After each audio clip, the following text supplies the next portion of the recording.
જય હિન્દ દોસ્તો, આજે આપણે 1 થી 30 દિવસની રનિંગ સિરીઝનો પહેલો વિડીયો છે। તો આજે હું તમને શીખવાડીશ કે જ્યારે કે તમે ફોર્મ પોલીસમાં કે આર્મીની અંદર કે ગમે તેમાં ફોર્મ ભર્યું ત્યાં તમારે 5 કિલોમીટર દોડ છે, તો દોડ 3 મહિનો પછી દોડ આવવાની હોય તો તમારે રનિંગ કેવી રીતના સ્ટાર્ટ કરવું સ્ટાર્ટિંગની અંદર। તો જ્યારે તમે સ્ટાર્ટ કરવા જાઓ રનિંગ કે હજુ 3 મહિના તમારા બાકી છે, તો પહેલા દિવસે જ્યારે તમે ગ્રાઉન્ડમાં એન્ટર થો તો પહેલા દિવસે તમારે ધારો કે 25 મિનિટમાં પડતું હોય કે 30 મિનિટમાં રનિંગ પડતું હોય 5 કિલોમીટર કે જોડે 22 મિનિટમાં પડતું હોય, પણ પહેલા દિવસે જઈને તમારે પેસમાં નહીં દોડવાનું। પેસમાં જુઓ, પહેલા દિવસે તમે દોડ્યા તો તમારા પગને ઇન્જરી આવશે, પછી પગ ફ્રેક્ચર બી થઈ શકે છે અને તમે 1 મહિનો લગાતાર દોડશો અને પછી બીજા ત્રીજા મહિનામાં એમ કહેશો કે મારે સીન પેન થાય, મારે પગની અંદર ક્રેમ્પ આવે, આવું બધું થશે। તો બેટર છે કે હું તમને જેટલું કહું આ 30 દિવસની સિરીઝની અંદર તમે એટલું ફોલો કરો તો તમને સીન પેન બી નહીં થાય અને તમે ઇન્જરીથી પણ બચશો। તો આજે આપણે સ્ટાર્ટ કરશો કે વોર્મઅપથી।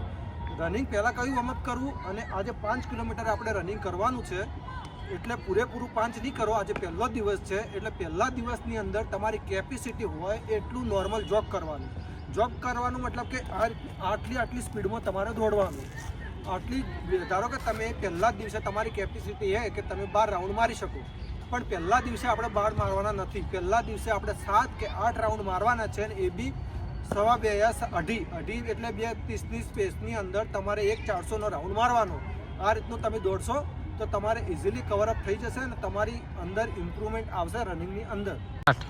જ્યારે તમે ગ્રાઉન્ડમાં આવો તો સૌથી પહેલાં તમારે વોર્મઅપ સ્ટાર્ટ કરવાનું। એવું નહીં કે આજે સ્લો રનિંગ કરવાનું છે, જોગિંગ કરવાનું છે તો તમે ડાયરેક્ટ ચાલુ કરી દો, ના, તમારે પહેલું વોર્મઅપ કરવાનું જ છે। વોર્મઅપ કરવાથી તમારે પગને ઇન્જરી નહીં આવે, તમારા બેકના જે મસલ્સ છે એ એક્ટિવ થશે, પગના મસલ્સ એક્ટિવ થશે તો તમારું રનિંગ સારું એવું થશે। તો ચલો આપણે પહેલું વોર્મઅપ કરીએ।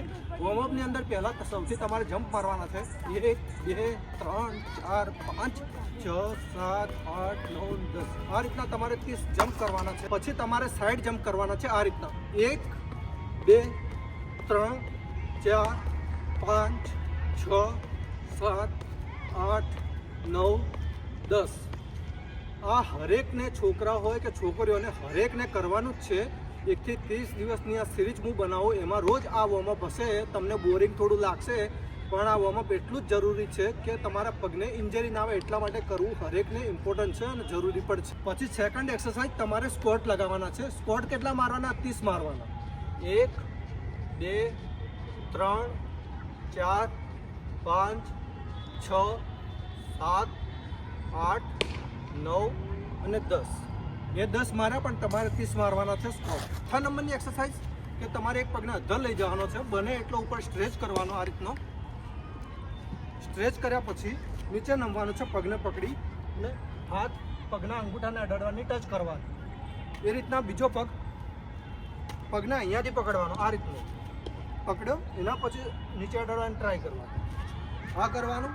એટલું થઈ ગયું વોર્મઅપ। એના પછી લાસ્ટ એક્સરસાઇઝ વોર્મઅપની અંદર કે તમારે સ્ટ્રેચિંગ કરવાનો પગને। તો પગને સ્ટ્રેચ કરવા માટે તમારે આ રીતનું પોઝિશનમાં થઈ જવાનું। આ રીતની પોઝિશનમાં આવ્યા પછી બંને હાથને કેડ ઉપર મૂકી દેવાના અને પછી તમારે આ રીતનું કરવાનું, જેનાથી તમારે આ મસલ્સ જે એક્ટિવ થશે અને તમે રનિંગ કરશો તો તમારું રનિંગ સારું એવું થશે। 1 2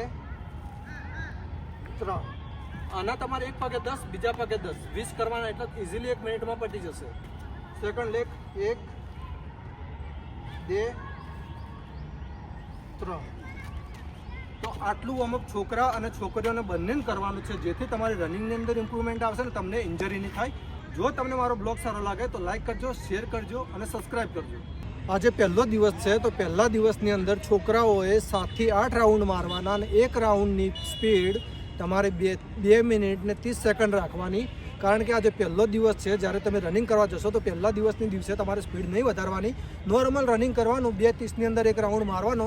ધીરે ધીરે આપણે 1 થી 30 દિવસની અંદર તમારી સ્પીડ પણ ઇમ્પ્રુવમેન્ટ કરશો અને તમારું ટાઈમ પણ ઇમ્પ્રુવમેન્ટ કરશો। તો બસ ખાલી હું જેટલું તમને કહું એટલું તમે ફોલો કરતા રહેજો। તો આપણે પહેલો રાઉન્ડ આપણે 2:30ની અંદર મારવાનો છે, તો ચલો 2:30ની અંદર મારીએ।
એપ્રોક્સ અડધો રાઉન્ડ પતી ગયો છે.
ગાઈસ પહેલો રાઉન્ડ મેં 2:31ની અંદર મારવાનો ટ્રાય કર્યો છે.